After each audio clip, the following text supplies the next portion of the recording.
Now, there's a separate question. How, how much voltage drop is there across the capacitor? Because what we talked about, if we look back here, is merely how shifted this is left or right.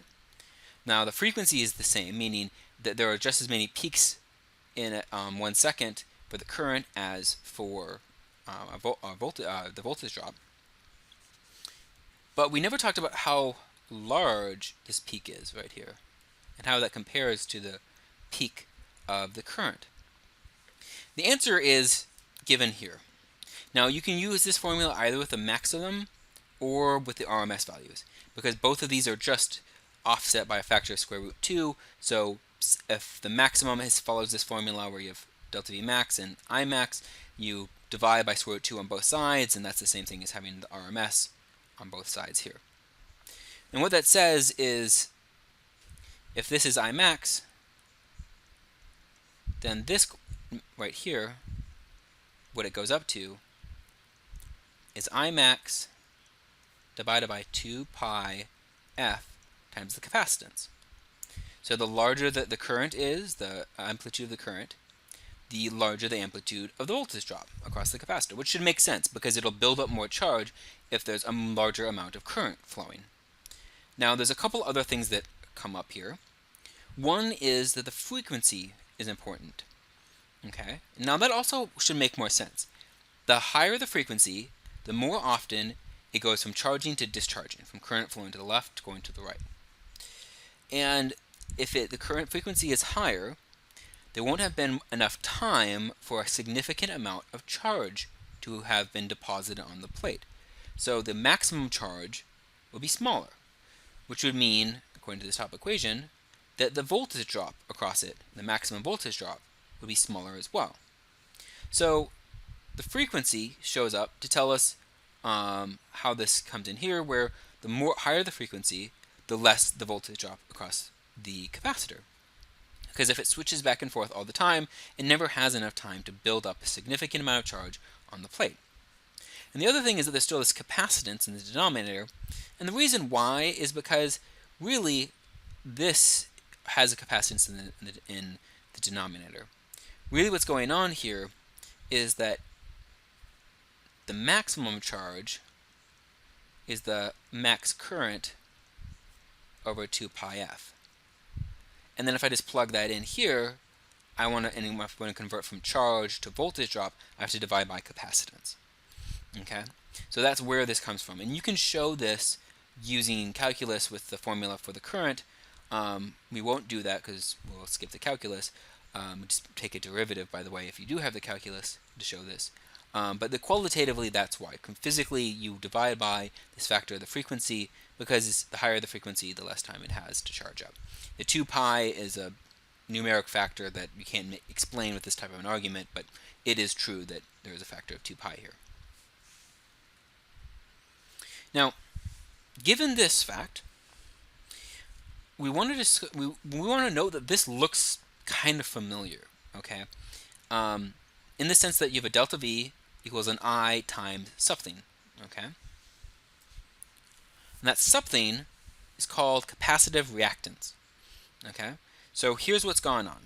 I'm saying that delta V RMS across the capacitor is equal to the current times 1 over 2 pi f times the capacitance. Now, a resistor, delta V RMS resistor, has a similar formula, but here is the resistance that goes in that place.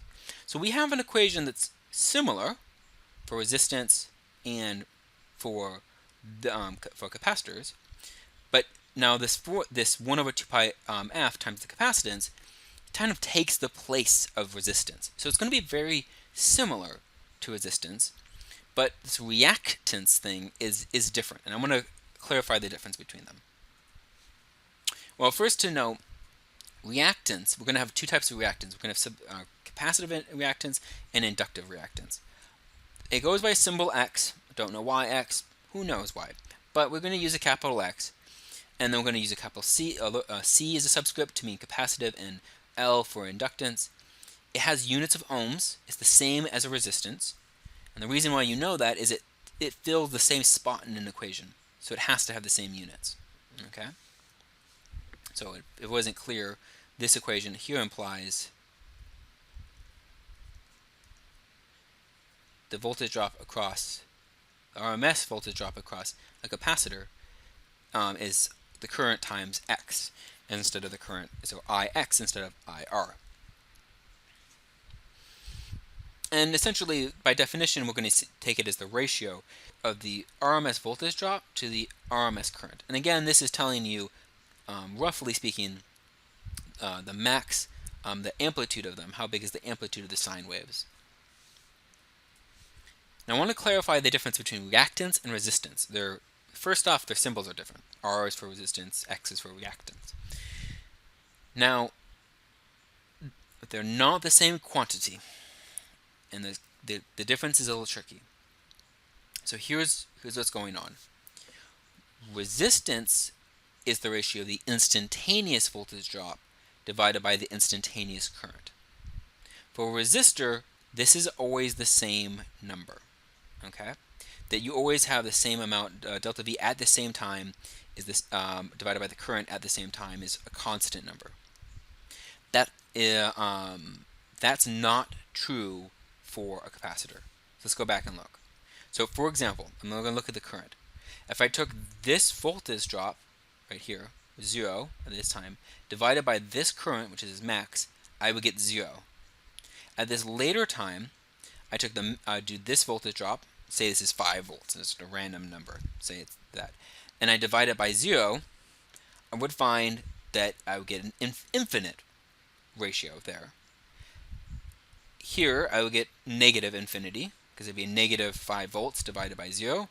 At this moment here, I would get 0. So the ratio is constantly changing. If I take this value, the voltage drop here, divided by the current at the same time, that ratio changes at all times.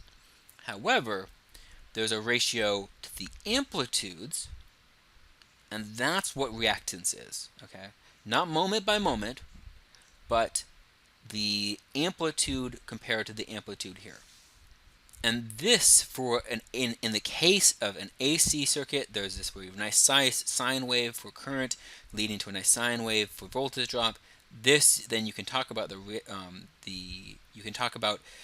the amplitudes of them, and those amplitudes have this as fixed ratio. Therefore, also their RMS values have a fixed ratio, and that's what reactance is. Okay, so capacitors don't have a constant value for this. They do have a constant value for this. Okay, so there's no set resistance for a capacitor. There is a set reactance for a capacitor.